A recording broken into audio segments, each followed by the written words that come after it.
Hi everyone, and welcome to the Render Media vlog, where we talk everything business and marketing. With me today, I have Nunzio Presta of BizON. He is the founder and CEO of this fast-growing tech company. Thank you for joining us. Thank you for having me. So Nunzio, tell us all about BizON. Yeah, so BizON, at its core, is an online marketplace where people can buy and sell businesses or franchises. Very focused on the micro market, so businesses and franchises selling for as little as $1,000 to as much as $5 million, but nothing more than that. That's our market that we're playing in. We're playing in it pretty well. So businesses up to $5 million. Yeah, and we do have outliers. Obviously, we've had people try to sell businesses at a higher valuation, but we personally feel that that's the sweet spot where we perform the best. Very interesting. Yeah. And now, where did the idea come from for BizON? Yeah, so typical entrepreneurial story. I was in university. I had my own little business at the time. I was trying to grow it with my friend, and I quickly, figured out that I didn't have the resources or expertise to grow it any further. So I started looking for a buyer, and I said to myself, there has to be someone out there that appreciates what we built, doesn't want to go through that startup phase, and they just want to buy something that's running, something that's established, something with presence, a nice brand, some clients and whatnot, and then grow it from there. As I went on to that journey, nothing met my expectations. I would go to brokers or realtors and they say, no, you're way too small. I'd rather sell a bigger business or a home. Then I look, online, and they're pretty much unfocused directories, and the experience wasn't positive enough for me. So I was in this gray area where, okay, there's nothing out there where a small guy like me could easily post this online and try and find a buyer, someone that's really eager to buy my business and carry on the legacy. And that propelled me into this journey where I did a deep dive and uncovered some great global trends that we're actually going to experience in the next 3 to 5 years. And that said, okay, I'm going to bet my chips on this. And I was introduced to the world of entrepreneurship through acquisition, a fascinating, challenging, and fulfilling world. That's a very interesting story, actually. Yeah. So essentially, you got the idea for BizON through filling a need for yourself. Correct, yeah. So you're looking to satisfy yourself as an entrepreneur in a previous business. Exactly. Very interesting. Yeah. And now, how did you go about to make this idea come to fruition? So describe to us the early days of BizON. Yeah, so one of my passions, Mike, is turning an idea into real life. And in the early stages, one of the best pieces of advice I've ever received was from Brett Wilson. He used to be a Dragon on Dragon's Day. And he said, I'd rather own 1% of Microsoft than 99% of a business that can't get off the ground. And from that moment I heard that, I said, wow, that's a true motive of an entrepreneur. It's not about trying to keep all the equity to yourself or to get rich as quickly as possible. It's not about greed. It's about creating and turning your idea into something real and adding value to the world. And that is basically the thesis and the narrative around how I went out there to find the right team from a soft skill perspective and a hard skill perspective in order to build BizON out in the beginning. Now that actually brings up a point and my next question. You do need other individuals to work with you in order to achieve success, but how do you select those individuals? How do you partner with the right people and know they're the right people? Because if you don't, I've heard a lot of bad stories as well. So what do you look for and how do you go about that? Yeah, it is so important to get the right people on the bus.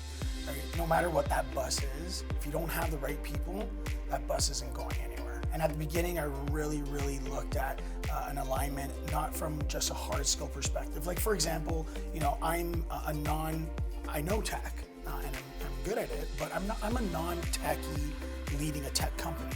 So it was very easy for me at the beginning to understand that, okay, well, I need someone to be that technical co-founder, right? That was the hard skill that I required.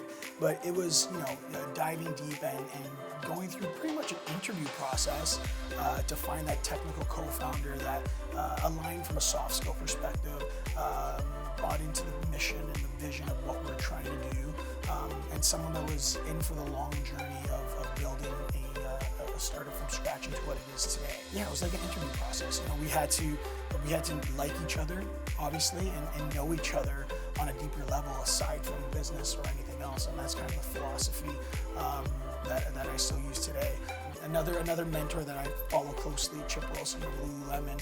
He famously mentions, if you want, before you hire someone, do a physical activity with them.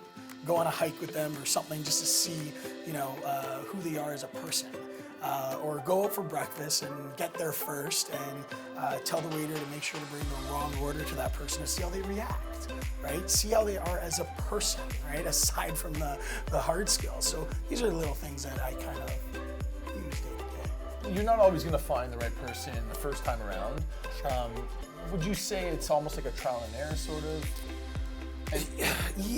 Yes, you're dealing with your business, so obviously you want to mitigate the amount of errors, but at the end of the day, business is all about, it's one big experiment in my opinion. So yeah, there's going to be trial and errors, and there are situations where we've used vendors or people that were involved with BizON that are no longer, with us to this day, and it's kind of a mental note in the back saying, okay, well, these are the reasons why, and look for these, these flags moving forward. So yeah, we're constantly experimenting from a product perspective, from an individual working on BizON perspective. We're always working and experimenting in those areas. Interesting. Yeah. Now, is that more of like a mental note, or do you actually make physical notes and implement these sorts of learning curves, if you will, into your business plan? So I think it's a combination. It's a mental note, but I also, as a leader, it's my responsibility to make sure that I lead by example and we have our core principles, and I make sure that I set the tone of the company. So, those core principles are really important to how we act as individuals and how we act as a brand and a business, and making sure that everyone's on the same page and aligned with those principles that we've created. And those principles and operational processes are created, mentally and over time. And yes, there's a physical document today that lays it out. Like, this is what we expect. This is how we roll at BizON. That's what I thought. Yeah. And let's talk about the early days of BizON. So you did a lot of bootstrapping, as many entrepreneurs do. Tell me about that. What were some of the things that you had to do yourself? Yeah, at the early stages, when creating a marketplace, it's always that chicken and egg scenario, right? For us, it's you're not going to find buyers if you don't have sellers. So at the beginning, we quickly acknowledged that, if we find the sellers through, for example, a freemium strategy, and we have the inventory and listings, then we can easily try to attract the buyers.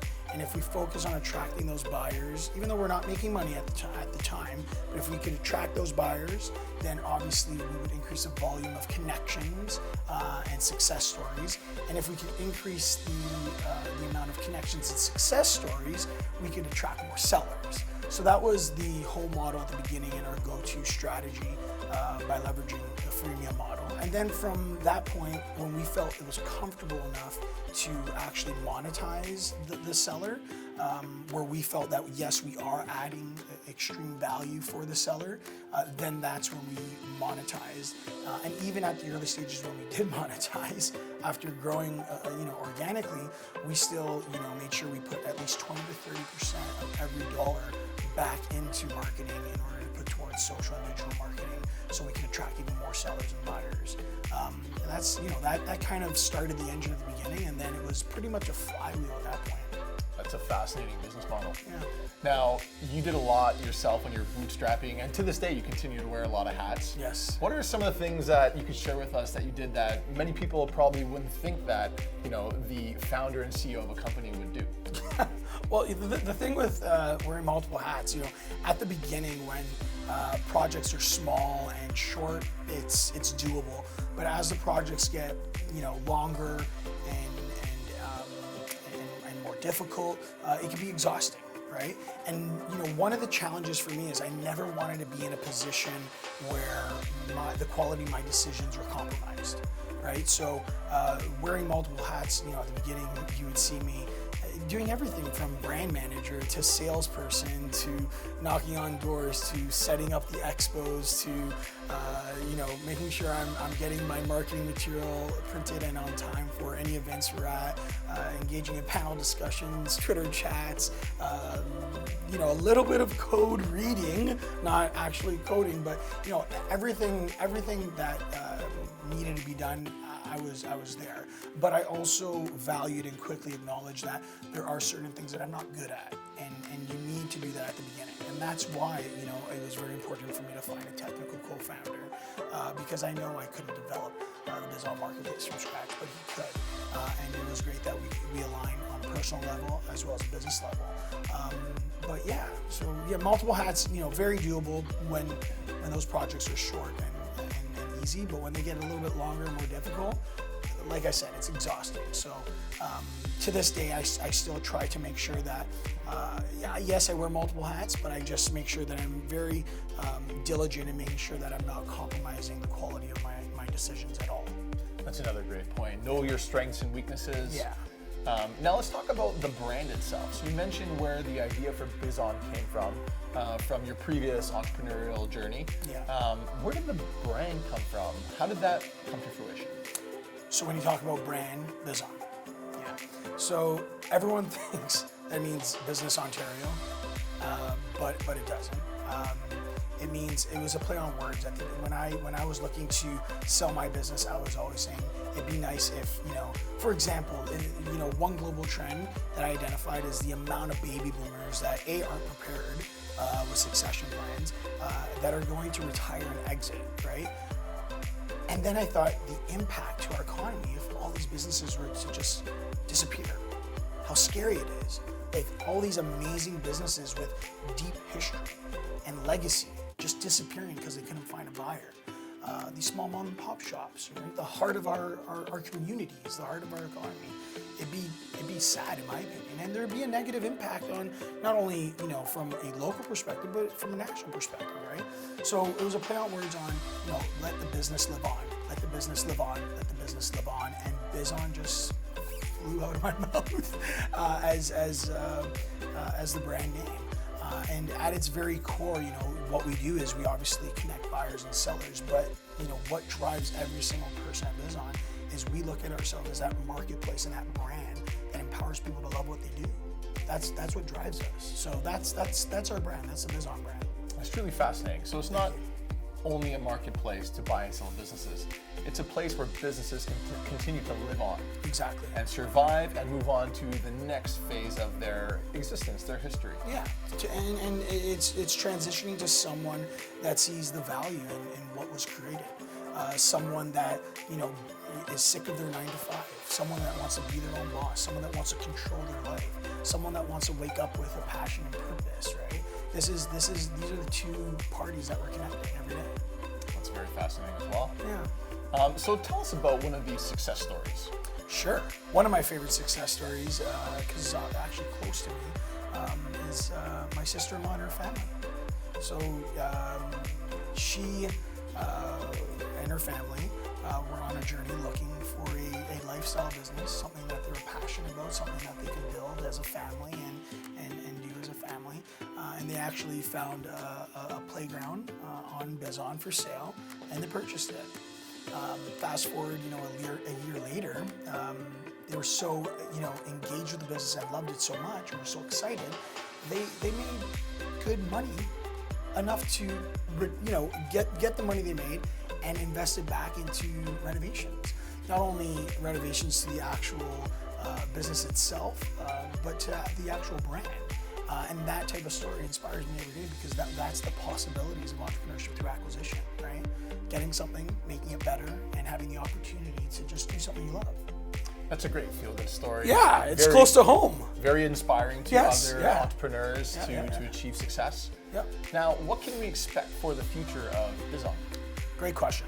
I have a big vision, right? Like I honestly believe that BizON is on its way and will be the #1 online business and franchise for sale marketplace in the micro market. Like I said, focusing on those people looking to sell businesses as small as $1,000 to $5 million. We will be the market leader. and we are on our way. But I also see, aside from that, us being, forward thinking, developing, other platforms and other tools and other technologies to help business owners and franchise owners grow and become more efficient with their businesses. Well, this is certainly an ongoing conversation. Yeah. It will continue to evolve, and we'll definitely have you back on. Thank you. I'm very excited for your future. I think there's a lot of promise with your company. It's been exciting to see you progress and already achieve so much success. So yeah, you were one of my first interviews. That's right. Right when I started. So the business section, yes. Roger TV. Nunzio, thank you so much for coming on. Mike. I really appreciate it. Everyone, Nunzio Presta, founder and CEO of BizON. Tune in next time.